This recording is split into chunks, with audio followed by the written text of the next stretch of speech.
لا حول ولا قوة إلا بالله العلي العظيم. أعوذ بالله من الشيطان الرجيم. بسم الله الرحمن الرحيم. الحمد لله رب العالمين بارئ الخلائق أجمعين باعث الأنبياء والمرسلين والصلاة والسلام والتحية والإكرام على البشير النذير السراج المنير سيدنا ونبينا وشفيعنا إن شاء الله أبي القاسم محمد. اللهم صل على محمد. اللهم صل عليه وعلى أهل بيته مظاهر جمالك وجلالك الذين كلامهم نور وأمرهم رشد ووصيتهم التقوى وفعلهم الخير وعادتهم الإحسان وسجيتهم الكرم واللعن على أعدائهم الشاكين فيهم المنحرفين عنهم أجمعين. أما بعد، صدق الله تعالى حيث يقول وهو أصدق القائلين وقوله الحق. أعوذ بالله من الشيطان الرجيم. بسم الله الرحمن الرحيم. وفي أموالهم حق للسائل والمحروم. صلوات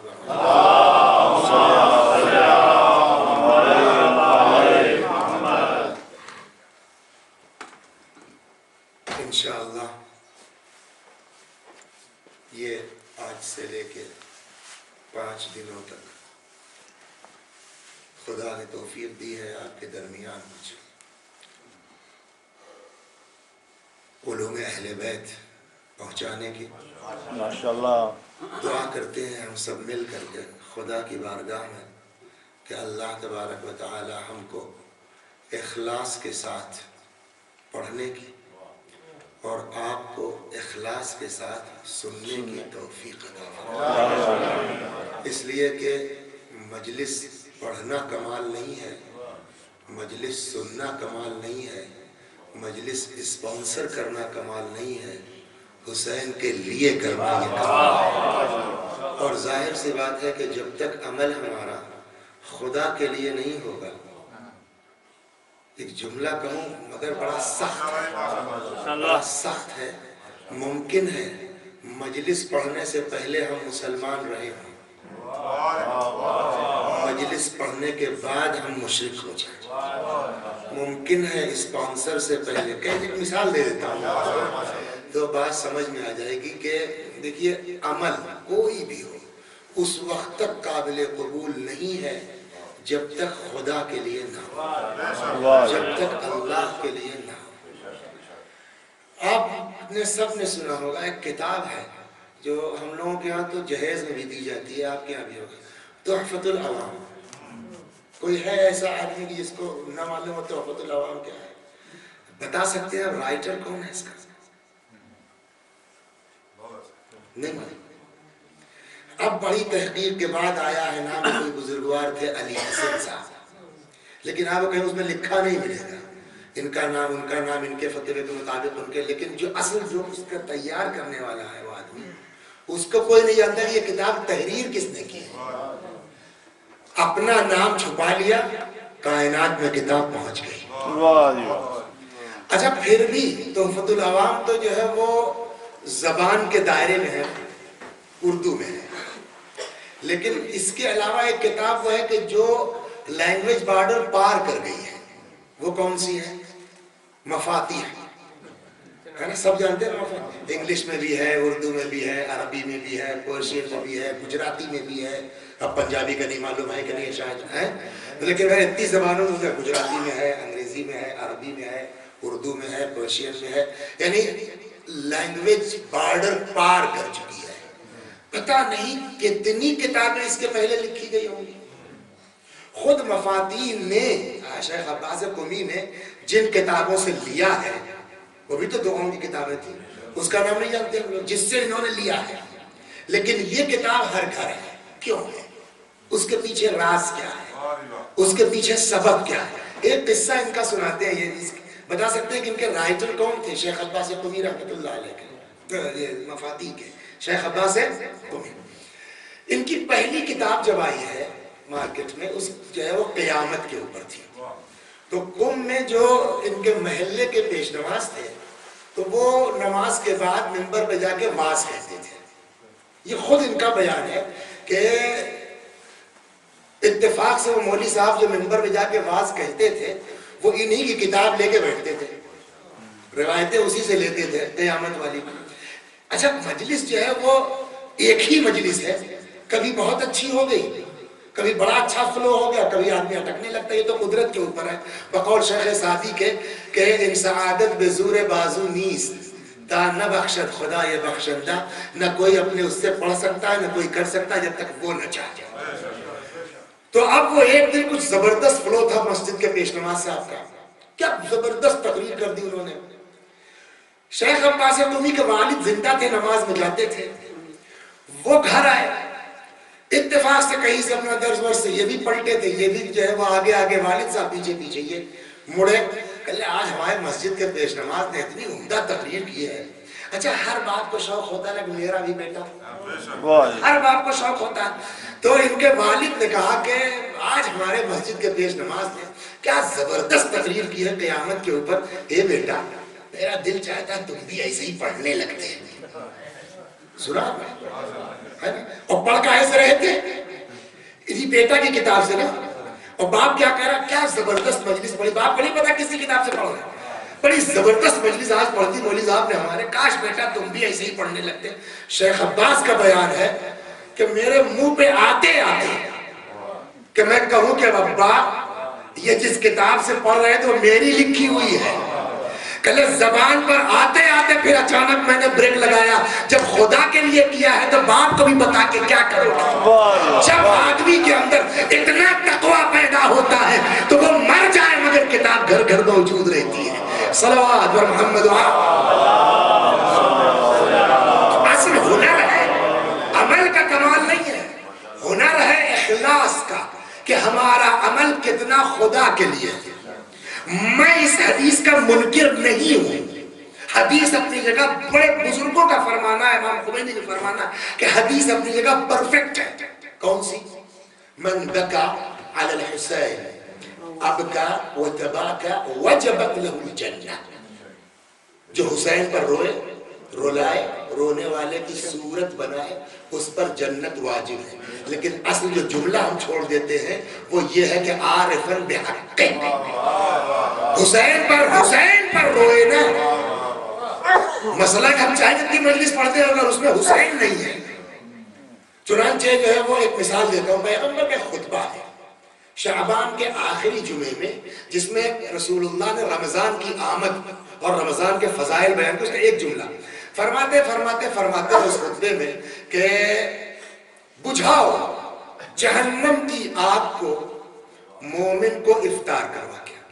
یہ ایک جملہ پیغمبر نے تفصیلی خطبہ مفاتیح میں لکھا ہوا پیغمبر کا خطبہ ہے. بجھاؤ جہنم کی آگ کو مومن کو افطار کروا کے. ایک بندہ خدا کھڑا ہوا، اس نے کہا یا رسول اللہ ہمارے پاس نہیں ہے. تو جواب سنے گا پیغمبر نے کیا؟ حضرت نے فرمایا ولو بتمر ولو بشربت ماء. نہیں ہے، ایک کھجور ہے، وہ لے کے کھڑے ہو گئے. کھجور میں پیسہ لگتا ہے، پانی میں تو پیسہ نہیں لگتا.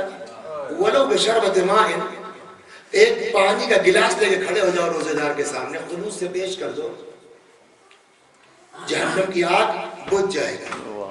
اچھا میں اپنے یہاں جب رمضان شروع ہوتا ہے نا تو یہ خطبہ ضرور پہلے جمعے کو کرتا ہوں رمضان کے. اب اس کو مثال، حقیقت نہیں ہے، مثال گڑھتا ہوں.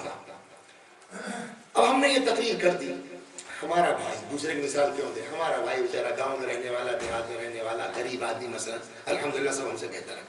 مثال کے طور پر وہ مومن آدمی، اس نے جب یہ خطبہ سنا تو وہ جمعے میں اعلان کر دیا مومنین کل ہمارے گاؤں میں مسجد میں آ جائیے افطاری کے لیے. اب لوگ پہنچ گئے صاحب، 15 20 25 آدمی، جو بھی چھوٹا سا گاؤں. تو اب وہ اس کے پاس بنتی اوقات تھی نہیں، ایک ایک کھجور سب کے سامنے. رکھ دیا. پبلک کا حال کیا ہوگا یہ بتائیے. نماز کے بعد جو ہمیں جب نہیں تھا تو کیوں بلا لیا؟ کس نے کہا تھا افطار کرنے کا؟ یہ مومنین سے بھی کل کو سوال ہوگا. واقعی اللہ کے لیے روزے سے تھے تم تو جب 15 گھنٹہ برداشت کر سکتے ہو تو 15.5 کر لیتے مومن کی آبرو کے لیے. مولانا وسیع حسن صاحب دروازے پہ لیٹے اپنے دیکھ رہے ہیں اور من ہی من دل ہی دل مسکرا رہے. بیٹا ان کو شوق ہوا تھا افطار کرنے کا, بلایا ہم نے اپنے آدمی کا, جاؤ مسجد کے گیٹ پہ اعلان کر دو کل ہماری طرف سے افطار ہے. ابو صاحب اعلان ہو گیا. آپ لوگ کبھی گئے نہیں لکھنؤ میں, کلچے تو کھائے نہیں واللہ آپ نے گئے. ابو صاحب لکھنؤ سے باورچی بلایا, ہم نے کلچے بھی ہے, نہاریاں بھی ہے, یہ بھی ہے, وہ بھی ہے. کل تو اس نے 10 روپے میں افطار کر دی تھی اپنی 25 کھجوریں لے کر کے. ہم نے صاحب 25 آدمیوں کے لیے 25,000 روپے خرچ کر دیے. کیا بہترین جو ہے وہ کلچے نہاری اور جتنے قسم کے پھل ممکن تھے سب. اب جو لوگ نکلے یوں کرتے ہوئے ہاں یہ ہے افطار, تو اس میں کسی نے کہا ارے مولانا ہیں ان کو پتا ہے نا افطار کا ثواب کیا ہے. اب ہم اندر مسکرا رہے ہیں. دیکھیے غریب کو بھی مرنا ہے اور پیسے والے کو بھی مرنا ہے, ہمیشہ کوئی زندہ نہیں رہے گا. اب جب دونوں بھائی مرے, مولانا وسیع حسن صاحب کا بھی انتقال ہو گیا اور ان کے بھائی کا بھی انتقال ہو گیا. جس نے 10 روپے خرچ کیے تھے اس کی تو آگ بجھ گئی, جس نے 25,000 خرچ کیے تھے مولوی صاحب کی آگ جہنم کی اور بھڑک گئی. اب ہم کو حق ہے اعتراض کرنے کا, پالنے والے یہ تو عدالت کے خلاف ہے. کہہ سکتے نہیں کہہ سکتے, آواز قدرت آئے گی کہے وہ عدل کے خلاف ہے. اس نے میرے لیے کیا تھا, میں نے اپنا وعدہ پورا کر دیا. تم نے پبلک کی واہ واہ کے لیے کیا تھا, جن کے لیے تم نے کیا تھا جا کے ان سے اپنا ثواب لے لو. صلوات بر محمد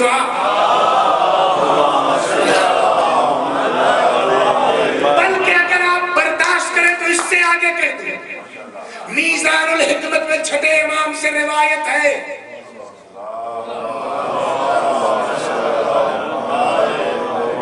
وسیع حسن صاحب نے جب تک افطار نہیں کروائی تھی نا, 25,000 نہیں خرچ کیے تھے, تب تک مسلمان تھے, تب تک مولانا تھے, تب تک ذاکر اہل بیت تھے. لیکن جس دن اس نیت سے 25,000 روپے خرچ بھی کر دیے, پیسہ بھی چلا گیا, مشرک بھی ہو گئے. کہاں سے کہہ رہے ہو؟ کہا امام نے فرمایا ہے. اب سورہ میزان الحکمت میں روایت امام فرماتے ہیں کہ اگر کوئی عمل کرتا ہے اور اس کے عمل کے بیچ خدا نہیں ہے تو کل کو قیامت میں ایسا انسان 4 ناموں سے پکارا جائے گا, یا کافر, یا غادر, یا خاسر, یا فاجر. حبط عملک وبطل اجرک. اے کافر, اے خاسر گھاٹا اٹھانے والے, اے غادر دھوکے باز, اے فاجر بد کردار, حبط عملک, تیرا عمل برباد, تیرا اجر باطل. پالنے والے کیوں؟ کہ اس لیے کہ میرے لیے کب کیا تھا تم نے, تو ہو گیا. تو عمل وہی قابل قبول ہے جو خدا کے لیے. آپ کے ہاں پاکستان میں چولنی بولی جاتی نہیں. اسی پر ایک جملہ کہتا ہوں, کبھی کبھی ممکن ہے آدمی کا عمل 54 کا ہو مگر اخلاص کے ساتھ ہے تو ثواب لاکھوں میں ہوگا. عمل لاکھوں کا ہے, اخلاص نہیں ہے تو 54 کا ثواب نہیں مل سکتا. صلوات بر محمد. یہ کہاں سے میں یہ کہا سنا؟ میں بہت جلدی مقدمہ ختم کر کے اپنی منزل پر آ رہا ہوں جو مجھ کو عرض کرنا ہے. خصال شیخ صدوق, بڑا نام لے رہا تھا نا شیخ صدوق. خصال میں مرحوم شیخ صدوق رحمت اللہ علیہ نے ایک روایت نقل کی ہے, اتنا ہی عرض کروں گا جتنا ضرورت ہے. ایک نبی تھے, انہوں نے خواب دیکھا. دیکھیے آپ ہر خواب کو نہیں کہہ سکتے کہ اوقات نہیں ہے, شخصیت کے اعتبار سے خواب کی حیثیت ہوگی. نہ آپ خواب کی بنیاد پر کوئی حکم معین کر سکتے ہیں اور نہ ایک دم سے آپ خواب کا انکار کر سکتے ہیں. اس لیے کہ انبیاء کا خواب خواب نہیں ہوتا, وہ حکم الہی ہوتا ہے. ابراہیم کی داستان قرآن میں موجود ہے. ایک نبی نے خواب دیکھا کہ صبح جو تم کو پہلی چیز ملے اس کو کھا جانا, دوسری چیز جو ملے اس کو چھپا دینا, تیسری چیز جو ملے اس سے فرار کرنا, چوتھی چیز جو ملے اس کو پناہ دے دینا, پانچویں چیز جو ملے اس کو مایوس مت کرنا. 2 ہمارے کام کے اس کو بیان کر کے آگے بڑھ جاتا ہوں. صبح ہوئی, پہلا حکم کیا تھا؟ جو چیز ملے اس کو جیسے ہی گھر سے باہر نکلے کالا بڑا سا پہاڑ, یا علی مدد.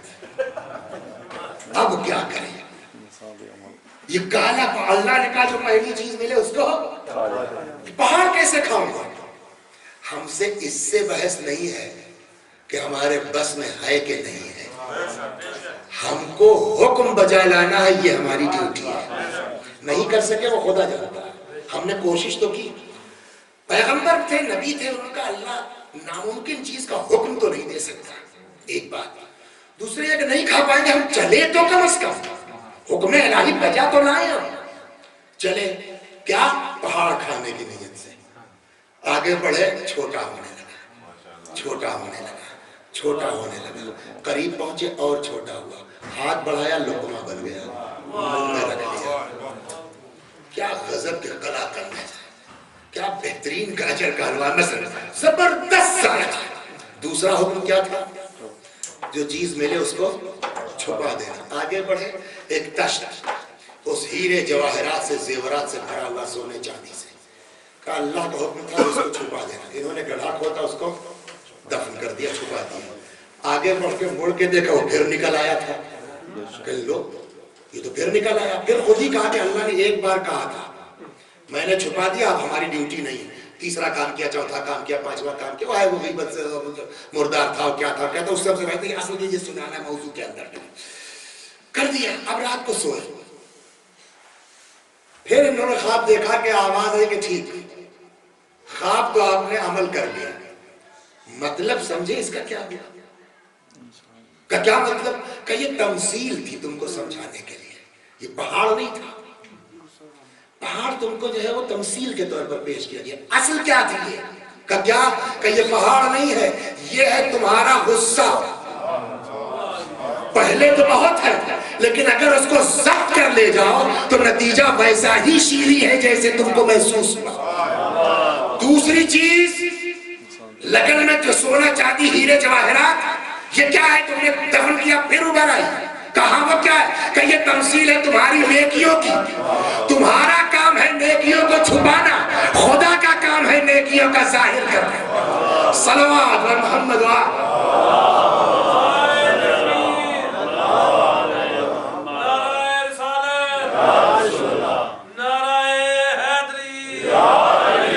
ہمارے ساتھ جو پرابلم ہے نا کہ اللہ نے ہمارے ذمہ کیا کیا ہے؟ عمل کرو اللہ کے لیے۔ اپنے ذمہ کیا لیا ہے؟ ہم ظاہر کریں گے، ہم اس کو شہرت دیں گے، ہم اس کو مشہور کریں گے۔ مشکل یہ ہے کہ جو کام اللہ نے اپنے ذمہ لیا ہے اس کو ہم کرنے لگتے ہیں تو کہاں سے کامیاب ہوں گے؟ صلوات محمد۔ تو اصل چیز ہے کسی بھی عمل میں، بس ختم ہو گیا 15-20 منٹ ہم مقدمہ والے، اصل چیز کسی چیز نبی کی عمل میں، عمل کی حیثیت نہیں ہے، اس عمل میں اخلاص کتنا ہے، وہ عمل خدا کے لیے کتنا ہے۔ اب اگر عمل اللہ کے لیے نہیں ہے تو امامہ لگانے سے شیعہ نہیں ہو۔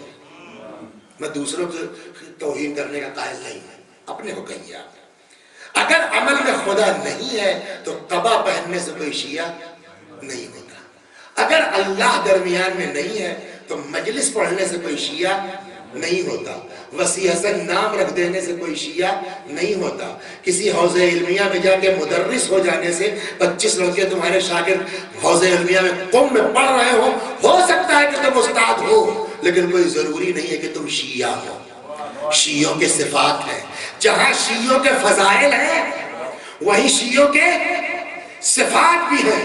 شیعہ گھر میں پیدا ہونے سے کوئی شیعہ نہیں ہوتا، مسلمان گھر میں پیدا ہونے سے کوئی مسلمان نہیں ہوتا، رضا تقی نبی جعفر نام رکھ لینے سے، وسیع حسن نام رکھ لینے سے کوئی شیعہ نہیں ہوتا ہے، مجلس پڑھنے سے کوئی شیعہ نہیں ہوتا، جب تک ہمارے اندر وہ صفات پیدا نہ ہو جائے جو دین چاہتا ہے، جو مذہب چاہتا ہے، جو شریعت چاہتی ہے، جو اہل بیت چاہتے ہیں۔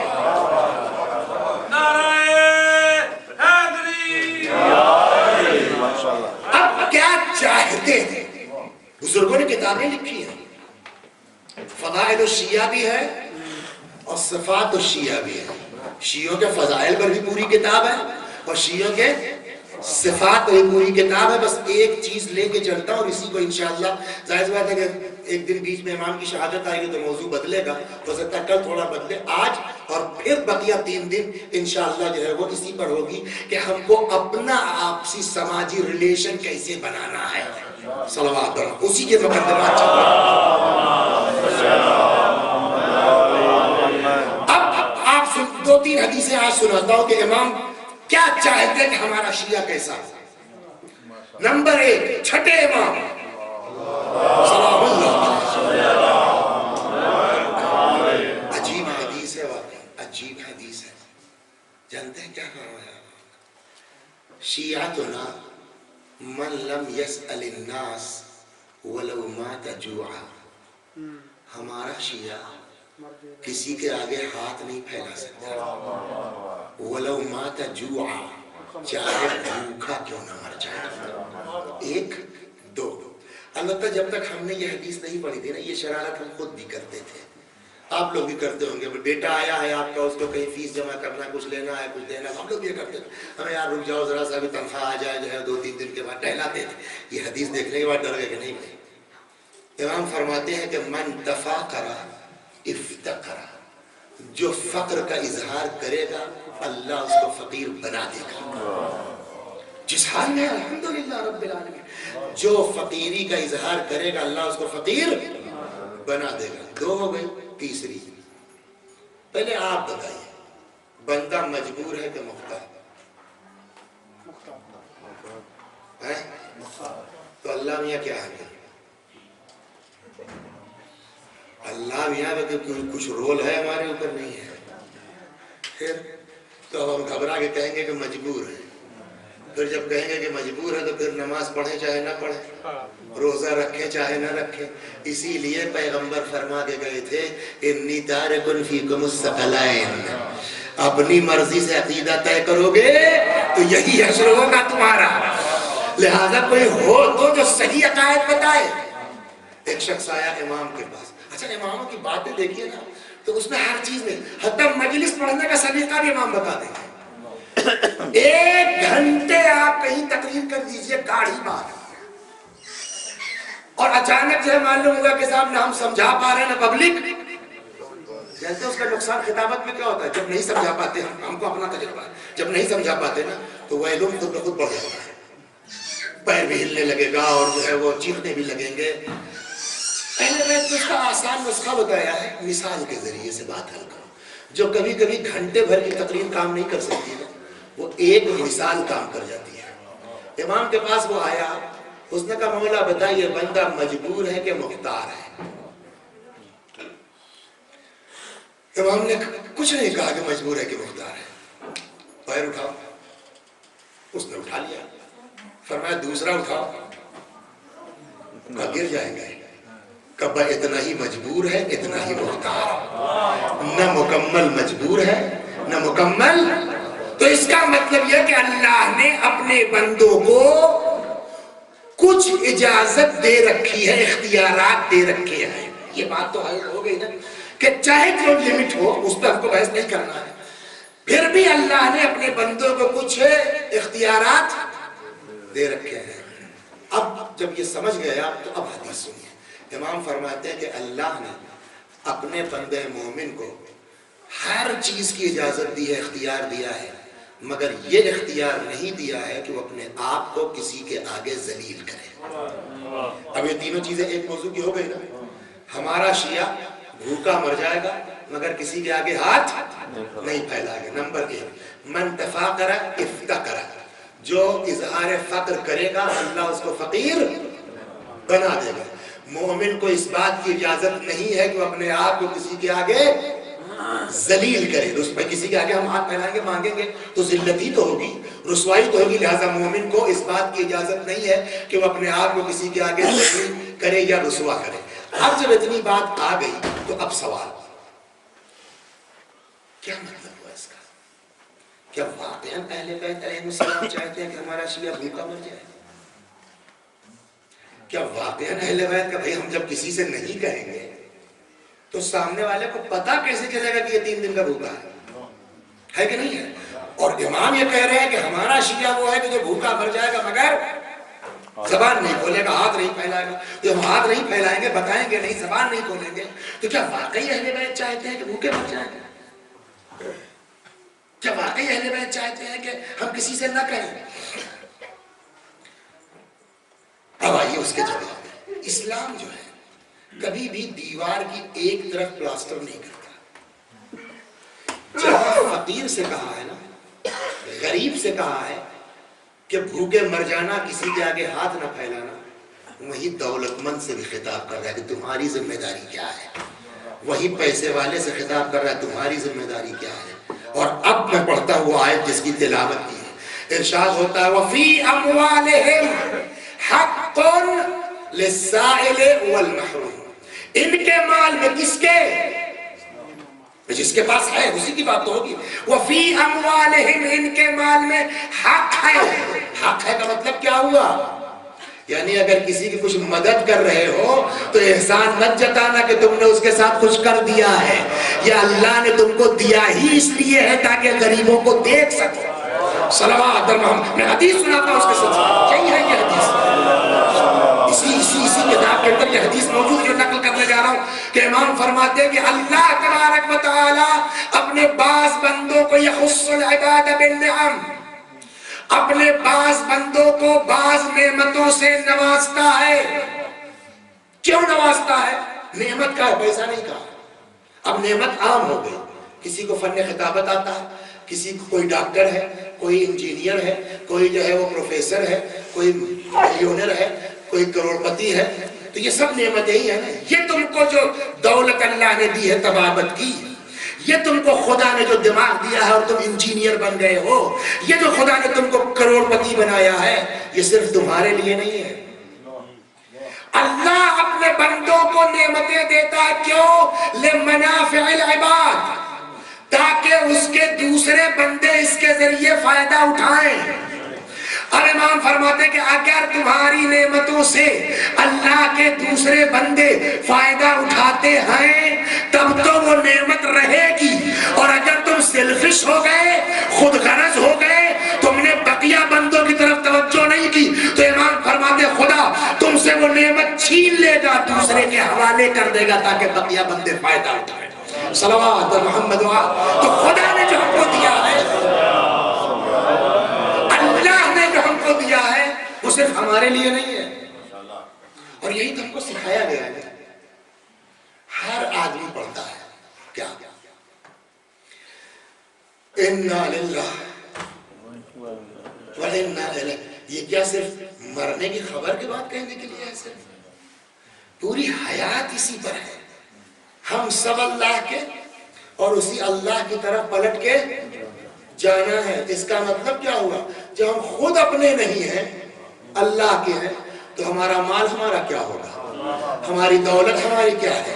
ہماری اولاد ہماری کیا ہوگی؟ جو کچھ ہے سب خدا، تو ہم کیا ہیں؟ اس کا جواب یہ ہے کہ تم امانت دار ہو، مالک نہیں ہو۔ اور جس دن یہ اِنَّا لِلَّهِ کا صحیح مفہوم اندر آ جائے گا نا کہ ہمارے پاس جو کچھ ہے ہم امانت دار ہیں، مالک نہیں ہے، جانتے اس کا بینیفٹ کیا ہوگا؟ اس کا فائدہ کیا ہوگا؟ نہ آنے کی خوشی ہوگی، نہ جانے کا غم ہوگا۔ صرف ایک تصور کہ ہمارے پاس جو کچھ ہے ہم امانت دار ہیں، مالک نہیں ہے۔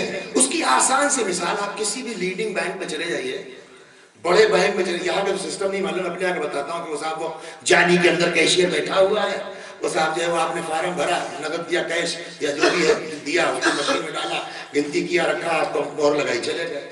آدھا گھنٹے تک ہم دیکھتے رہے صاحب، کوئی آیا 50 لاکھ جمع کر کے چلا گیا، کوئی 20 لاکھ جمع کر کے چلا گیا، کوئی 10 لاکھ جمع کر کے چلا گیا، اور اس کے برخلاف پھر لوگ کوئی چیک لے کے آ رہا ہے، کوئی 50 لاکھ نکال کے جا رہا ہے، کوئی 20 لاکھ نکال کے جا رہا ہے، کوئی 30 لاکھ نکال کے جا رہا ہے۔ گھنٹے بھر دیکھتے رہے، پھر ایک مرتبہ جب انٹرول ہوا، کیشیئر نکلا، میں نے کہا یار تم عجیب آدمی ہو، کروڑوں روپے تم نے گن کے اپنی جیب میں رکھے نیچے، اور کروڑوں روپے نکال کے دے دیے لوگوں کو، نہ رکھتے وقت تمہارے چہرے پہ مسکراہٹ تھی، اور نہ لوگوں کو دیتے وقت ذرا سا پیشانی پہ شکن تھی۔ تم عجیب آدمی ہے، کچھ اسلام کی ہی نہیں چیز. اس کا جواب کیا ہوگا؟ میرے باپ کا ہے کہ میں ملنے پہ خوش ہوں، جانے پہ غم ہو جائے. ہم نے کہا پھر کہ ہم تو ٹھہرے امانت دار، بینک کی چیز ہے.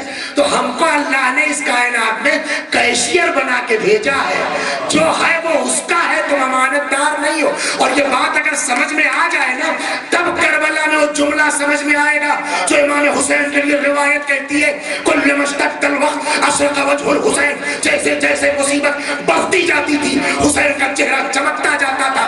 یہ کیسے چمکتا تھا؟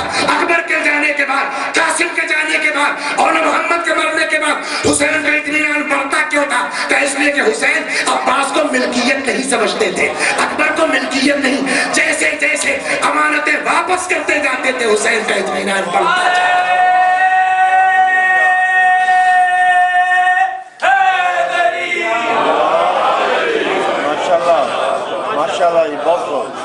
اصل جو ہم کو دین بتانا چاہتا ہے کہ تم خود کچھ نہیں ہو، تم خود اللہ کے. اور جس دن یہ تصور ہو جائے گا، نہ ملنے کی خوشی ہے اور نہ جانے کا غم ہے. اس منزل پر پہنچانا چاہتا ہوں. اسی لیے اب جو آیت ہے، اسی لیے اللہ نے کیا کہا؟ وَفِي أَمْوَالِهِمْ حَقٌّ، ان کے مال میں حق ہے. یعنی اگر تم کسی کی مدد کر رہے ہو، کوئی احسان نہیں کر رہے ہو، خدا نے تم کو دیا ہی اسی لیے ہے لمنافع العباد، تاکہ بقیہ بندے، اور اس کے بعد ثواب جو ہے وہ ایکسٹرا ہے. ایک روایت اور بھی ہے، اگر کسی مومن کی مدد کرو نا، اس کا ہاتھ چومو، اس لیے کہ کسی ضرورت مند کے ہاتھ میں رقم پہنچنے سے پہلے خدا کے ہاتھ میں پہنچتی ہے. وفی اموالہم حق، ان کے مال میں حق ہے. کس کا حق ہے؟ دو لوگوں کا. کون کون؟ اب پھنس جائے گی. کیا کہتے ہیں آپ؟ قرآن حدیث سے ٹکرائے تو کیا کیا جائے؟ حدیث کہتی ہے کہ ہمارا شیعہ وہ ہے من لم يسأل الناس ولو مات جوعا، کہ جو لوگوں کے آگے سوال نہیں کرتا چاہے بھوکا مر جائے. اور قرآن کیا کہہ رہا؟ تمہارے مال میں دو لوگوں کا حق ہے. نمبر ایک، حق للسائل، ایک اس کا حق ہے جو تم سے مانگ لے. کیا مطلب ہوا؟ آپ تو کہہ رہے تھے کہ شیعہ مانگ نہیں سکتا، اور قرآن کہتا ہے کہ جو مانگ لے اس کا حق ہے. اس کا جواب یہ ہے کہ دیکھیے مانگنا حرام نہیں ہے، اس کا جو درمیانی راستہ ہے، ضرورت کے تحت کسی کے آگے ہاتھ پھیلانا حرام نہیں ہے، لیکن ضبط کر لے جانا کمال تشیع ضرور ہے.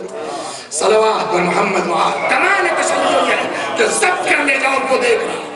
تو ایک حق تو ان کا ہے للسائل، جو مانگ لے. دوسرا کس کا ہے؟ والمحروم، جو نہیں مانگتا ہے مگر ضرورت مند ہے. ان دو. اسلام تو وہ. میں آپ سے ایک سوال کرتا ہوں، مشکل سب سے بڑی یہ ہے کہ ہم بغیر زحمت کے ہم کو اہل بیت مل گئے. شیعہ گھر میں پیدا ہو گئے، جس دن پیدا ہوئے اسی دن کان میں پڑ گیا اشہدو ان لا الہ الا اللہ و اشہدو ان محمد رسول اللہ اشہدو ان علی ولی اللہ. اسی دن سے ہمارے کان میں پڑ گیا. پھر ہم کو یہ توفیق نہیں ہوئی. میں اپنی بات کہتا ہوں کہ اہل بیت ہم سے چاہتے کیا ہے، ان کا ہم سے مطالبہ کیا ہے. دین جو ہے نا کہاں لے جانا. اور آج جو دنیا کی ساری پرابلمز ہیں وہ اسی بنیاد پر ہے کہ لوگوں نے تعلیمات اہل بیت کو چھوڑ دیا ہے، ورنہ کہاں دہشت گردی اور کہاں اسلام. ساری مصیبت اہل بیت کا در چھوڑنے کی بنیاد پر ہے. آپ سے ایک سوال کروں، مسئلہ بتائیے. اتنا پانی ہے، اس میں 3 چلو ہو جائے گا، ایک چہرے پر، دونوں ہاتھوں پر. بس سامنے ایک جانور ہے پیاسا، نماز کا وقت ہے. اگر میں اس کو جو ہے کتے کو پلا دیتا ہوں، پیاسے جانور کو پلا دیتا ہوں، تو میرے لیے وضو کا پانی نہیں ہے. کیا کہتی ہے توحید آپ کی؟ پھر نماز کیا چھوڑ دیں؟ تیمم کر. جو اسلام یہ سکھاتا ہے کہ تم تیمم کر کے نماز پڑھ لو، مگر جانور پیاسا ہے تو وہ پیاسا نہ رہے، وہ اسلام انسان کے لیے کیا نہیں حکم دے دے گا. صلوات پر محمد. اب آئیے، میں آپ کو بات پڑھ گئی ہے، اس کو شاید آگے کنٹینیو کرنا پڑے گا. چھوٹے چھوٹے 2 ایک واقعات سناتا ہوں میں اس سلسلے میں، تاکہ تھوڑا سا آپ کی تھکن بھی دور ہو، ہماری بات بھی واضح ہو جائے.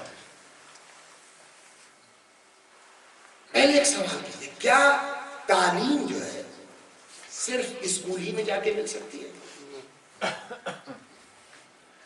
پہلے یہ ڈیسائیڈ ہو جائے. ضروری بغیر اسکول گئے بھی نہیں، مطلب بغیر استاد کے، بغیر استاد کے مل سکتی ہے؟ نہیں نا. بغیر پڑھے مل سکتی ہے؟ نہیں. حضرت علی نے کس اسکول میں پڑھا؟ ان کا استاد کون؟ تب کیسے آپ نے کہا بغیر پڑھے مل سکتی؟ صلوات بر محمد.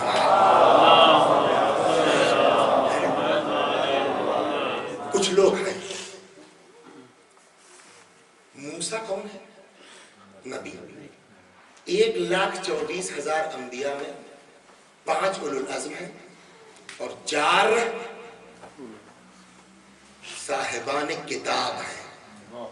یعنی 1,25,000 انبیاء میں جو ٹاپ 4 انبیاء ہیں اس میں ایک حضرت موسیٰ. ان سے اللہ میاں نے کہہ دیا نا تشریف لے جائیے آپ، اور اس سے پڑھ لیجئے کہ آتیناہ من لدنا علما، جس کو ہم نے اپنے پاس سے علم دیا. وہ کون تھے؟ اولو العزم تھے، صاحب کتاب تھے. نہ صاحب کتاب میں ان کا نام ہے، نہ اولو العزم میں ان کا نام ہے. بلکہ مفسرین یہ بحث ہے کہ وہ نبی تھے بھی کہ نہیں تھے. جناب خضر کے لیے کنفرم نہیں ہے کہ وہ نبی بھی تھے کہ نہیں تھے، لیکن یہ تو کنفرم ہے کہ نہ موسیٰ کی طرح صاحب شریعت تھے اور نہ اولو العزم تھے، ہے نا. تو نبوت کے اعتبار سے موسیٰ سے کم میں تھے یا نہیں تھے؟ اللہ نے کہا کہ آتیناہ من لدنا علما، جا کے اس سے علم لے لو جس کو میں نے اپنے پاس سے علم دیا. اس کا مطلب یہ ہوا کہ دنیا میں کچھ لوگ ایسے ہیں کہ جن کو خدا اپنے پاس سے علم دیتا ہے. اسی کو کہتے ہیں علم لدنی. جب غیر نبی اللہ کے پاس سے علم پا سکتا ہے تو اب کیوں پوچھتے ہو کہ علی نے کہاں پڑھا، رسول اللہ نے کہاں پڑھا؟ صلوات و محمد. تو یہ تو ہو گئی بڑے لوگوں کی بات نا. اب آئیے قرآن کہتا ہے آج ہمارے آپ کے لیے بھی اتقوا اللہ. قرآن میں آیت ہے، یہ تاریخ کی بات نہیں کر رہا ہوں میں. اتقوا اللہ. اب میں مس کر رہا ہوں واو ہے کہ نہیں ہے بیچ میں. یعلمکم اللہ یا یعلمکم اللہ. تقوی اختیار کرو، اللہ تم کو علم دے گا. کیا مطلب ہوا اس کا؟ اس کا کیا مطلب ہوا؟ یعنی اس کا مطلب یہ ہے کہ اگر تقوی ہے کم پڑھو گے زیادہ ہوگا، تقوی نہیں ہے زیادہ پڑھو گے. مثال ہے، ابو علی سینا کا نام سنا؟ شیخ الرئیس ہے نا، حضرت ابو علی سینا. بہت شخص، عجیب شخصیت ہے.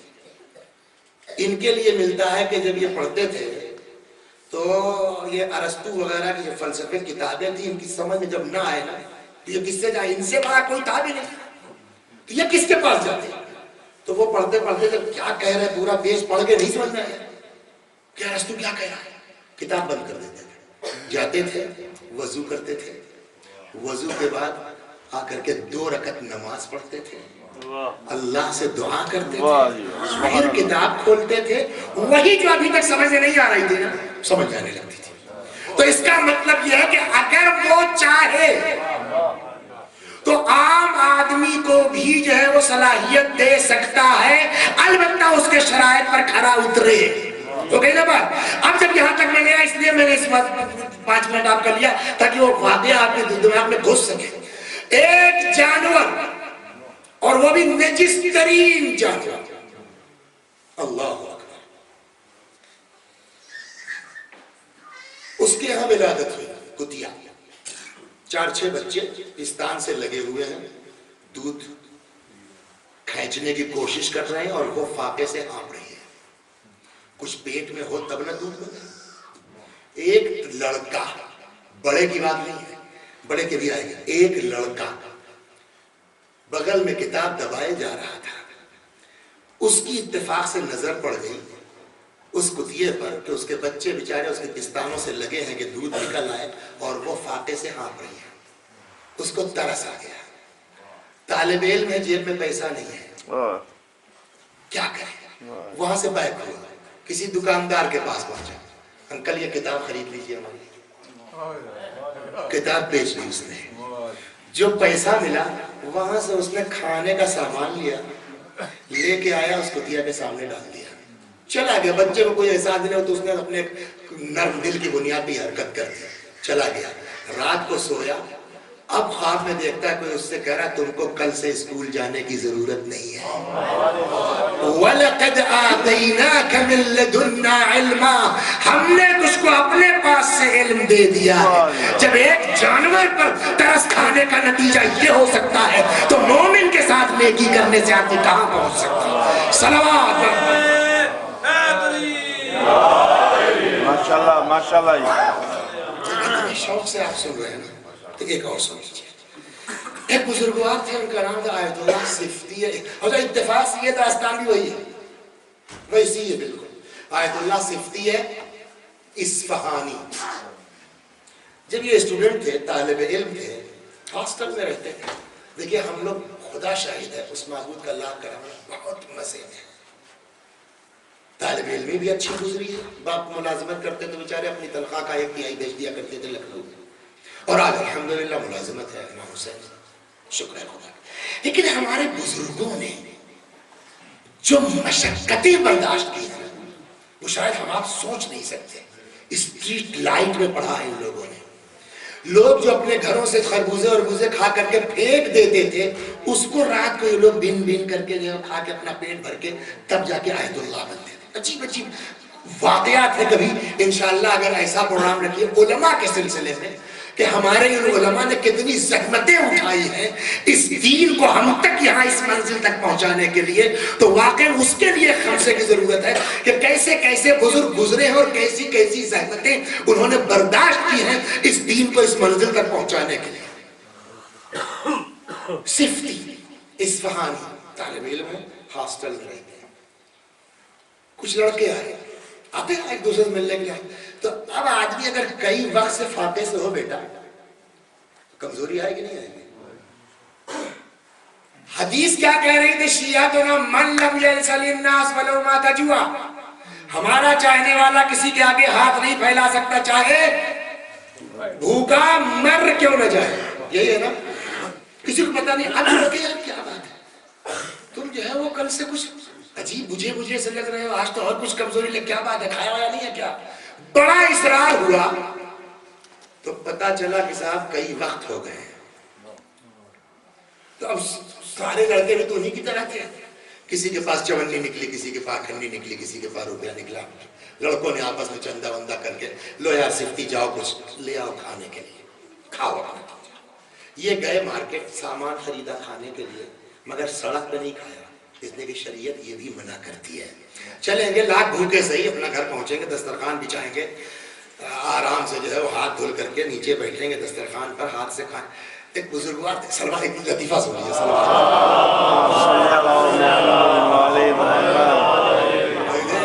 انقلابی شخصیت آئے آبادی کر کے, تو یہی فرانس یا انگلینڈ کہیں کا قصہ ہے. جب وہ آئے تو ہاتھ واتھ دھل کر کے بیٹھ گئے, تو اب سب کے آگے تو چمچے اور کانٹے رکھے تھے, وہ صاحب انہوں نے اپنا ہاتھ سے شروع کر دیا. تو اب کسی کو ہنسی آ گئی, یہ تو بالکل ویسے یار, یہ لوگ ابھی وہی ہیں دیہاتی کے دیہاتی رہ گئے. انہوں نے محسوس کر لیا, کہنا بھائی دیکھو ایسا ہے, ہنسو مت, مجھ کو اپنے ہاتھ کے بارے میں یقین ہے کہ میں نے کیسا دھلا ہے, چمچے کے بارے میں مجھے یقین نہیں کہ کیسا دھلا گیا ہوگا. صلوات پر محمد.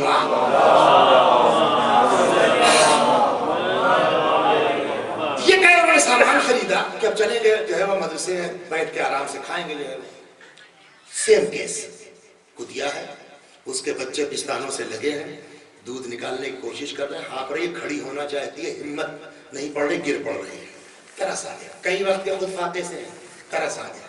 اب جب ترس آ گیا تو انہوں نے اس میں سے کچھ حصہ نکال کے اس جانور کے سامنے ڈال دیا. کہتے ہیں کھا لیا, ایک ہی لقمے میں ہضم کر گئی, اور پھر میری طرف دیکھا.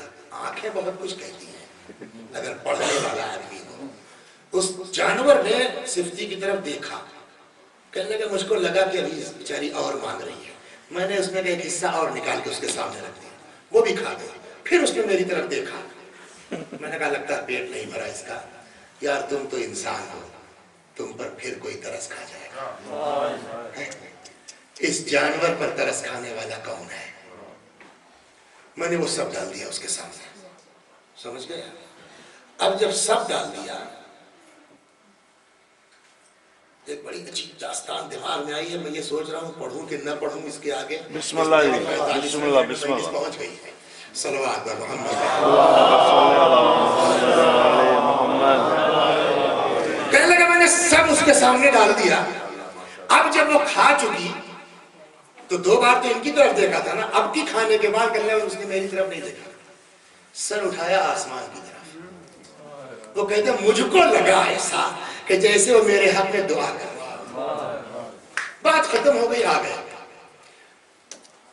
ہم لوگ کیا بولتے ہیں، آپ کیا کہتے ہیں صاحب ان کا کیا قسمت ہے یار، مٹی میں ہاتھ لگاتا ہے تو سونا بن جاتا ہے۔ کہنے لگے اس واقعے کے بعد میرے ساتھ یہی ہونے لگا، جس کام میں ہاتھ لگاتے ہیں ترقی ترقی۔ بعد پھر بڑے خطیب بنے۔ ایک دن کہتے ہیں منبر پر تھے وہ، اور منبر سے اعلان کیا کہ مجلس میں جو ضرورت مند افراد ہیں ان سے گزارش ہے کہ مجلس کے بعد مجھ سے مل کے جائیں گے، اور اس کے بعد مجلس سے اترنے کے بعد خمس و زکوٰۃ نے اپنے پرسنل جیب سے، کہتے ایک نشست میں اس بندے خدا نے غربا میں 18,000 تومان اس زمانے میں تقسیم کیا ہے۔ ایک جانور کے ساتھ ترس کھا جاؤ تب تو خدا اتنا عطا کرتا ہے، بشر کے ساتھ کرو گے تو کیا ہوگا؟ صلوات یا محمد۔ کل انشاءاللہ اس پر حدیثیں آئیں گی، یہ آخری داستان اور سن لیجئے اور اسی مجلس انشاءاللہ تمام ہے۔ کسی نبی کا زمانہ تھا، صلوات بر محمد اس میں بہت دن ہو گیا اس کو پڑھے ہوئے، تو وہ کیلکولیٹ کر رہا ہوں کہاں سے لانا ہے اس کو۔ ایک اور پڑھ لیجئے صلوات۔ چلیے اسی کو حالانکہ میں لے کے آیا تھا حدیث کچھ سنا تھا، اب کل انشاءاللہ سنا تھا۔ ایک اور صلوات بر محمد۔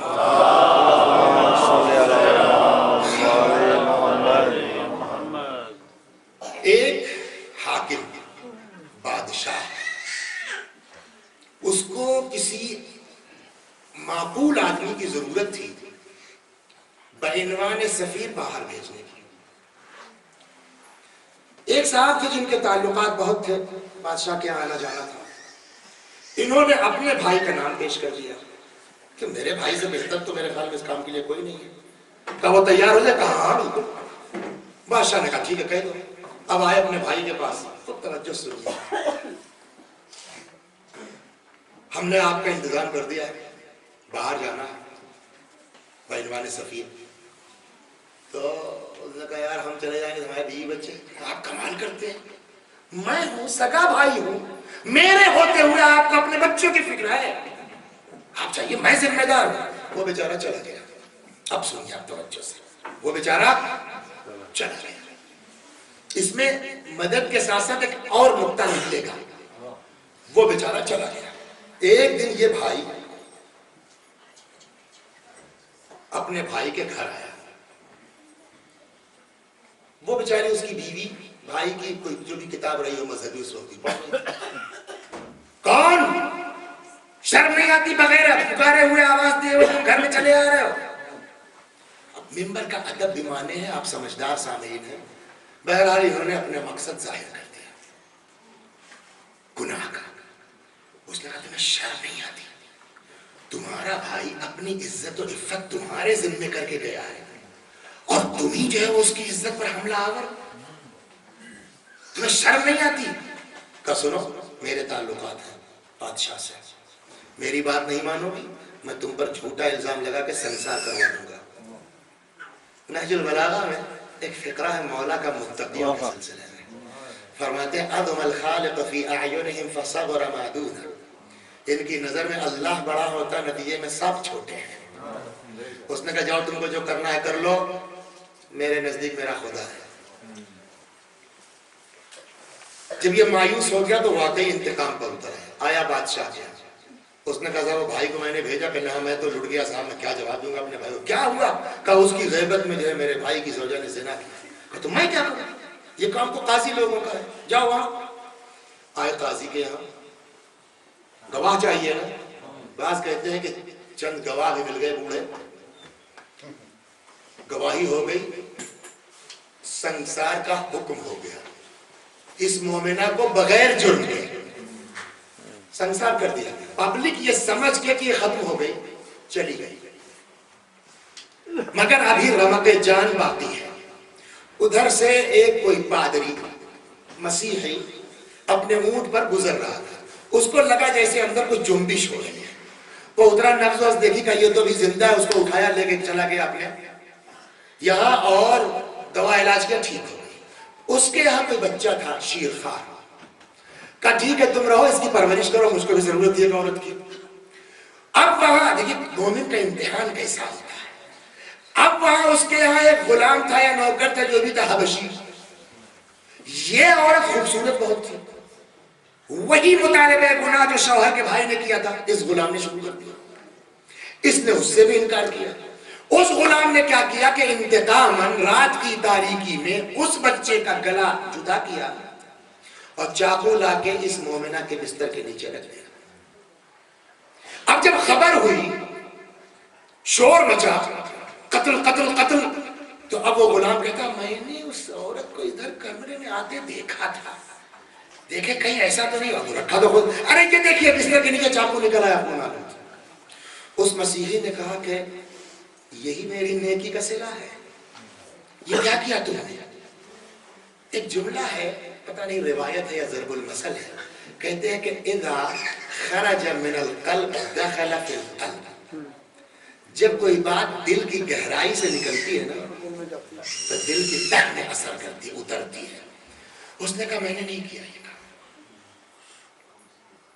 یہ تمہارا غلام مجھ سے جو ہے وہ گناہ چاہتا تھا، شاید اس نے انتقاماً یہ کیا. میں نہیں جانتی میرے بستر میں کیسے آیا، مگر یہ نکال کر لایا تو ممکن ہے کہ اس نے یہ حرکت کی. کیا خدا کی مصلحت تھی اس کی سمجھ میں آ گیا. اس نے کہا ٹھیک ہے تمہاری بات سمجھ میں آتی ہے، کوئی بات نہیں، چلو. اس کی زندگی اتنی تھی. اس مومنہ نے کہا وہ تو ٹھیک ہے آپ کا بڑکپن ہے، لیکن میں نے نہیں مارا ہے، مگر مرا میری وجہ سے ہے. جب جب آپ کی نظر مجھ پر پڑے گی نا آپ کو بچہ یاد آئے گا. جانا دی جس خدا نے یہاں پناہ دی تھی خدا کہیں اور پناہ دے دے گا. آپ اجازت دے دیے میں چلا جاؤں، میں چلی جاؤں. اس نے کہا ٹھیک ہے یہ 200 درہم رکھ لو، رکھ لیا. چل چلتے چلتے ایک جگہ دیکھا بھیڑ لگی ہے. کیا بات ہے؟ ایک صاحب کو پھانسی لگنے والی ہے. کیوں صاحب؟ یہاں کا قانون یہ ہے کہ جو مقروض ہوتا ہے اگر وہ وقت پہ قرضہ ادا نہیں کر دے گا تو اس کو پھانسی چڑھ جائے گی، یا قرضہ دے یا پھانسی. تو اس نے پوچھا بھائی کتنا ہے قرضہ؟ تو مان لوں گا صاحب 200 نہیں 20. اس نے شاید 20 ہی دیا تھا، میں مسنگ کر رہا ہوں 20 اور 200 میں. ہاں 20 دیا. اس کے بعد بھائی اچھا ہم ہوتے اگر اس لندن میں ہمارے پاس 20 پاؤنڈ ہو ہم خرچ کریں گے؟ یار پتہ نہیں پردیس میں آگے کون ہو کیا ہو، ہے کہ نہیں. لیکن ہر آدمی کا مزاج الگ الگ ہوتا ہے. جانتے ہیں اس عورت کے دماغ میں میرے پاس پہلے ہی کب تھا کچھ، اگر وہ ہم کو نہ دیتا مسیح تو نہیں تھا میرے پاس. ہو سکتا ہے اللہ نے اس کی نجات کے لیے دلوایا. وہ جو 20 درہم اس کے پاس تھا وہ لے کے آئی. رکیے صاحب میں ان کا قرض ادا کر دیتی ہوں. قرض ادا کر دیا. جو آدمی تختہ دار پہ چڑھ چکا ہو اچانک اس کو بچا لیا جائے تو کتنا. آپ کون ہے؟ آپ نے تو ہم کو خرید لیا، یہ کر لیا وہ کر لیا. شہید دستگیر نے اس واقعے کو لکھا. آپ کہاں ہیں؟ کہاں جائیں گے؟ کہاں چھوڑ دوں؟ کہاں پہنچا دوں؟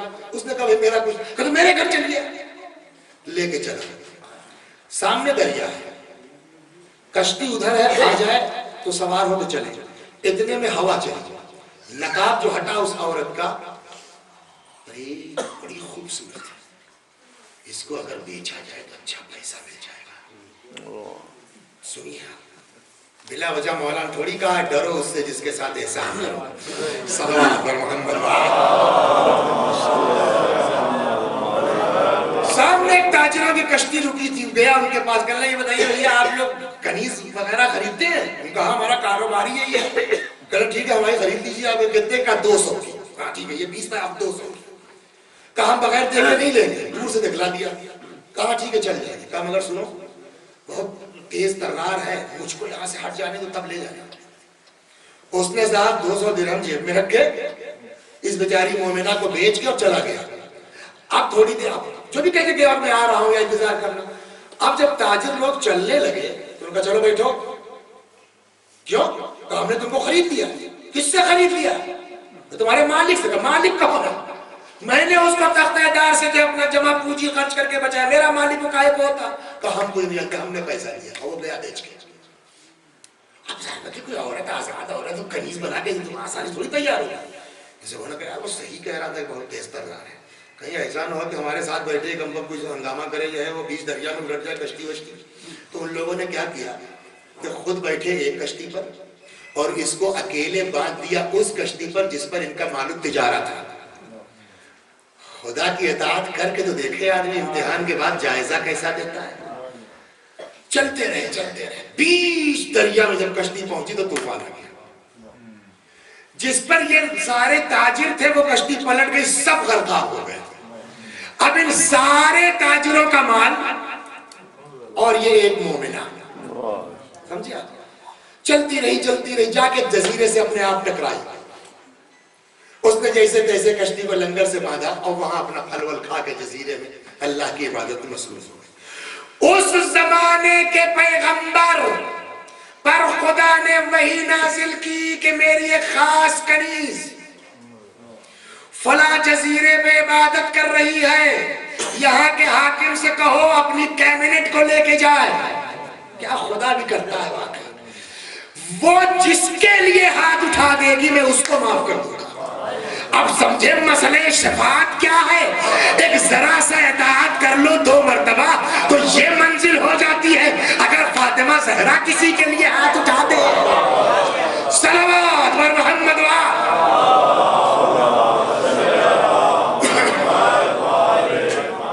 اب کہتے صاحب آگے پردے کے اندر یہ کبھی دیکھیے ایسے نہیں. اللہ کا حکم ٹھیک ہے میں دعا کروں گی, لیکن پہلے آپ لوگ اپنا اپنا جرم بتائیے. سنوں گی, دعا کے لائق ہوگا تب دعا کروں گا. چلیے صاحب, شوہر آ گئے. میں پردیس چلا گیا تھا, بعد میں سنا میری بیوی نے زنا کیا. مجھ کو اپنے اوپر افسوس ہو رہا ہے کہ شاید میرے نہ رہنے کی وجہ سے میں اس جرم پر مجبور ہو گئی بیچاری. مجھ کو اپنی غلطی کا احساس ہے, مجھ کو اس طرح نہیں جانا چاہیے تھا. آپ دعا کر دیجیے اللہ معاف کر دے. آواز پہچان لی اس نے شوہر کی, یہی ہے میرا شوہر. کوئی بات نہیں, بیٹھو. کنارے کر دیا. حاکم آیا کہ صاحب بھیجا میں نے تھا, نہیں وہ عفوا اس کا بھائی آ گیا. کہ صاحب اس طریقے سے میرے بھائی کی بیوی جو ہے وہ سے میں نے جو ہے زنا کی خواہش کی اور اس نے میری بات نہیں مانی اور میں نے جو ہے وہ جھوٹا الزام اس کے اوپر لگا کے سنسار کروا دیا اور اب مجھ کو اپنے کیے پر جو ہے پچھتاوا ہے. اللہ سے دعا کیجئے اللہ معاف کر دے. اندر سے اس نے کہا سن لیا تیری بیوی بے خطا تھی, خدا پر اعتماد کر کے تو دیکھو اللہ دنیا میں بھی آبرو بچائے گا, آخرت میں بھی جزا عطا کرے گا.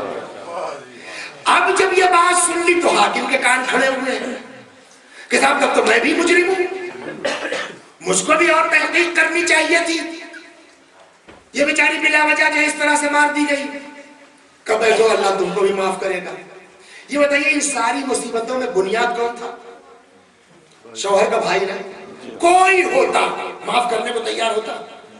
بیٹھو سب کو معاف کرنے شروع. البتہ بعض کتابوں میں نے پڑھا ہے, ایک آدمی ہر جگہ نہیں ہے, کہ وہ لوگ جنہوں نے جھوٹی گواہی دی تھی وہ مفلوج ہو گئے, ان کو سزا ملی. شوہر کو معاف کیا, شوہر کے بھائی کو معاف کیا, حاکم کو معاف کیا, قاضی کو معاف کیا, ہم کو جو ہے وہ گواہ مل گئے, ہم نے کر دیا. اب آیا بولا صاحب اس طرح سے میں پھانسی کے پھندے پہ تھا. ایک عورت کوئی گزر رہی تھی, اس نے بیچاری نے 20 درہم میں کل کائنات اس کے پاس تھی, مجھ کو خرید لیا, مجھ کو بچا لیا تختہ دار سے. اور میں نے یہ کیا الٹا کہ بجائے اس کے ساتھ نیکی کرنے کے 200 درہم میں بیچ دیا. شوہر کو معاف کرنے والی, شوہر کے بھائی کو معاف کرنے والی, جج کو معاف کرنے والی, حاکم کو معاف کرنے والی. جانتے ہیں اس پر کیا کہا اس نے؟ کہا خدا سب کا گناہ معاف کر سکتا ہے, احسان فراموش کا گناہ معاف نہیں کر سکتا. صلوات بر محمد بس مجلس ہو گئی. تو ہماری ذمہ داری کیا ہے کہ اس اللہ کے حکم پر ہم عمل کریں. وہ پروردگار عالم, اب بڑھانا نہیں ورنہ اور بھی باتیں یاد ہیں وہ کل انشاءاللہ, پروردگار عالم یہ دنیا بھی آباد کرے گا اور آخرت بھی آباد کرے گا. لیکن ایک بات آخری فقرے میں سمجھ میں تو آ گئی نا کہ اللہ سب کا گناہ معاف کر سکتا ہے. احسان فرموش. احسان فراموش کا گناہ معاف. آج جو دنیا مسلمان بنی ہے احسان کس کا ہے؟ کس کا احسان ہے؟ رسول اللہ کا نام کوڑے کھائے، ساحر کہا گیا، جادوگر کہا گیا، دیوانہ کہا گیا، سب کچھ برداشت کیا پیغمبر نے نا کہے کے لیے ہم دیدار ہو جائیں. ایک نوح بددعا کر سکتے ہیں، حبیب خدا بددعا نہیں کر سکتے تھے. حبیب خدا کے پیغمبر نے جو بھی مشقتیں اٹھائی ہیں اس وقت پیسہ کس کا لگا؟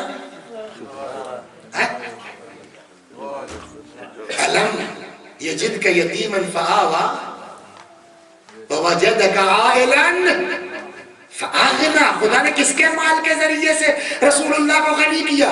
خدیجہ کے ذریعے نا. تو پہلا احسان امت مسلمہ پر کس کا؟ جناب خدیجہ کی رقم اور پیغمبر کی صلی اللہ علیہ وآلہ وسلم کی زحمتیں. اس کے بعد گلے میں رسی کا پھندا ڈلوا کر کے دین کو بچانے کا بیڑا کس نے اٹھایا؟ کہ امیر المومنین نے نا. اب حسینی کا آخری بیٹا جس کا نام ہے حسین، اس خدیجہ کا آخری نواسا ہے جس کا نام ہے حسین، اس نبی کا آخری نواسا ہے جس کا نام ہے حسین. خدا دنیا کا گناہگاروں کو معاف کر سکتا ہے، احسان فراموش کو کبھی معاف نہیں کر سکتا. جس نبی جس خدیجہ کی دولت کے بدولت تم مسلمان ہوئے، آج اسی خدیجہ کا نواسا فریاد کر رہا میرا کلیجہ پھکا جا رہا، مجھے تھوڑا سا پانی دے دو. یہ جو لوگ کہتے ہیں نا اللہ کریم ہے، اللہ رحیم ہے، اللہ کسی کو بھی معاف کر سکتا ہے، خدا احسان فراموش کو نہیں معاف کر سکتا.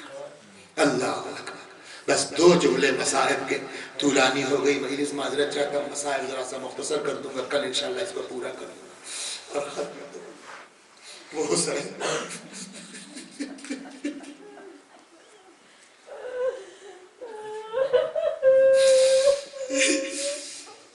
2 منٹ بڑھے میں جلدی سے. امام حسین کا مزاج معلوم ہے؟ مزاج پتہ ہے مولا کا کیا ہے؟ مدینے میں ایک فقیر نے حسین علیہ السلام کے آگے ہاتھ پھیلا دیا ہے نا. امام اس کو لے کے آئے گھر. جتنا دینا چاہتے تھے اتنا مولا کے گھر میں نہیں تھا. یہ عبا ہے نا، اس کے اندر جو کچھ تھا مولا نے لپیٹا. ایک سوال کا جواب آپ لوگ دیجئے، مانگنے والے کو شرم آنا چاہیے کہ دینے والے کو، عطا کرنے والے کو؟ یہ ایک لوٹا گھرانہ ہے جہاں عطا کرنے میں کم ہے تو شرم آتی ہے. روایت کہتی ہے حسین علیہ السلام گھر میں گئے، جتنا خود عطا فرمانا چاہتے تھے اتنا نہیں تھا. اس عبا میں لپیٹا، مارے غیرت کے امام گھر سے باہر نہیں نکلے. امام حسین علیہ السلام، روایت کہتی ہے کہ دروازے کے باہر سے ہاتھ نکالا، کہا بھائی میرے گھر میں اتنا ہی تھا، لے لو جاؤ، مجھے شرم آتی ہے اتنا کم لے کے تیرے سامنے کیسے آؤں. اس فقیر نے لے تو لیا مگر رونے لگا. جب رونے لگا تو مولا نے کہا بھائی میں نے پہلے معذرت کر لی ہے، میرے پاس اس سے زیادہ نہیں تھا. کہتا ہے حسین میں کم کی وجہ سے نہیں رو رہا ہوں. کہا میں یہ سوچ کے رو رہا ہوں اتنا بڑا ہاتھ، اتنا کریم ہاتھ، کیا یہ بھی کبھی مٹی کے نیچے جا سکتا ہے؟ حسین ایسے کریم کا نام ہے کہ جہاں عام فقیر کو یہ احساس ہے اس انسان کو مرنا نہیں چاہیے، وہ حسین جس کا مزاج یہ ہے کہ کم ہے تو عطا کرنے میں شرماتے ہیں نا. ذرا اس مظلوم کے قلب سے پوچھئے کہ وہ حسین کتنا مجبور تھے بچے کی پیاس سے، وہ حسین کتنا مجبور تھے اصغر کی پیاس سے، کہ جس کو عطا کرنے میں کم ہے تو شرم آ رہی ہے. کتنا مجبور ہوئے ہوں گے کہ آکے ان یزیدیوں کے سامنے کہتے ہیں لم ترحمونی فرحموا ھذا الطفل، اگر مجھ پر رحم نہیں کر سکتے، مطلب شاید یہ کہ میں تم سے رحم کی بھیک نہیں مانگ رہا ہوں، فرحموا ھذا الطفل، اس بچے پر رحم کر دو، اس کی ماں کا دودھ خشک ہو گیا، اس بچے پر رحم کر دو.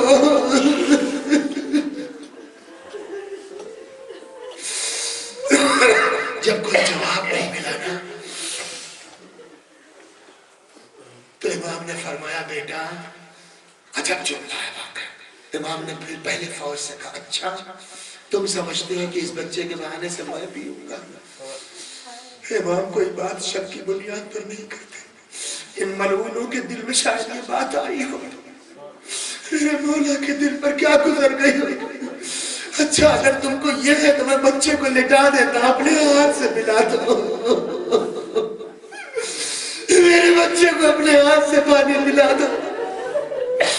چلتی ہوئی زمین پر حسین نے بچے کو لٹا دیا، کسی کو ترس نہیں آیا، یا فاطمہ زہرا کسی کو ترس نہیں آیا، یا رسول اللہ آپ کی امت کو ترس نہیں آیا۔ مولا نے بچے کو ہاتھ میں لے لیا، فرماتے بیٹا حجت خدا کے فرزند میرے لاد اپنی حجت ان ظالموں میں تمام کر دو۔ سوکھی ہوئی زبان پپڑائے ہوئے ہونٹوں میں پھرانا شروع کی۔ یہ وہ منظر تھا کہ فوج کا بھی دل تڑپ گیا۔ کہتے ہیں کچھ تو ایسے تھے جو منہ پھیر کے رونے لگے۔ عمر سعد ڈر گیا ملعون، کہیں ایسا نہ ہو کہ یہ فوج ادھر چلی جائے۔ اینا اینا حرملہ یقطع کلام الحسین، حرملہ کہا ہے حسین کی بات قطع کر دے، دین مال کا دین۔ آواز رونے کی آ رہی ہے نا عورتوں کی، جن کی گود میں بچے ہیں، میں ان سے پوچھتا ہوں آپ بھی جو صاحبان سب نے دیکھا ہوگا، چھوٹا بچہ دیکھا ہے آپ نے، 6 آنکھ بند کیجئے، 6 مہینے کا بچہ، اس کے گلے کی چوڑائی کیا ہوگی آپ سوچئے، کتاب مت پڑھیے، عقل سے سوچو میری ماں ہو، 6 مہینے کا بچہ اس کے گلے کی چوڑان کیا ہوگی؟ روایت کہتی ہے 3 بھال کا تیر تھا، 6 مہینے کا بچہ 3 بھال کا تیر کی چوڑان کیا؟ ایسے جب تیر لگے گا تو گلے میں سوراخ ہوگا، گلے میں ہم پڑھ دیتے گلا چھت گیا، مگر روایت کا جملہ یہ ہے کہ جب 3 بھال کا تیر پڑا ہے نا فَذُبِحَا مِنَ الْوَرِيدِ إِلَى الْوَرِيدِ، بچہ اس کان سے اس کان تک ذبح ہو گیا، حسین نے چلو لگا دیا، مختصر سے ایک چلو خون نکلا، رخسار مبارک پر بن لیا۔ اللہ اکبر، اکبر کی لاش لے آئے، حسین کوئی تکلف نہیں نا، قاسم کا جنازہ لائے اور محمد کی لاش لائے، مگر یہ 6 مہینے کا بچہ پھول سا لاشا عاشور میں اعمال کرتے ہیں نا، حسین کی ہمت نہیں پڑ رہی ہے، کیسے جا کے ماں کو بتا دے۔ 7 مرتبہ آگے بڑھے، 7 مرتبہ پیچھے ہٹے، اِنَّا لِلَّهِ وَإِنَّا إِلَيْهِ رَاجِعُونَ۔ مجھ سے بندہ خدا لگا مولانا مجلس کے بعد ماتم نوحہ بھی ہوگا، نوحہ ہوگا نا حسین کا نوحہ، مجھ سے سن لو اس کے بعد ماتم کرنا۔ عباس مر گئے، حسین نے آپ کو یاد نہیں کیا، اکبر چلے گئے، حسین نے آپ کو یاد نہیں کیا، قاسم چلے گئے، حسین نے آپ کو یاد نہیں کیا، لیکن جب یہ بچہ شہید ہوا نہ جانتے امام نے کیا فرمایا، شیعتی مہما شربتم ماء عذب فاذکرونی، اے میرے شیعہ جب ٹھنڈا پانی پینا میری پیاس کو یاد کر لینا، او سمعتم بغریب او شہید فانتبونی، جب کسی مسافر یا شہید کی خبر سننا میرے اوپر ندبہ کر لینا، لیتکم فی یوم عاشوراء جمیعا تنظرونی، کاش تم سب کے سب عاشور کے دن ہوتے اور تم لوگ دیکھتے کیف استسقی لطفلی فابوا ان یرحمونی، کیسے اپنے بچے کے لیے پانی مانگ رہا تھا اور ان سبوں نے میرے اوپر رحم کرنے سے انکار کر دیا۔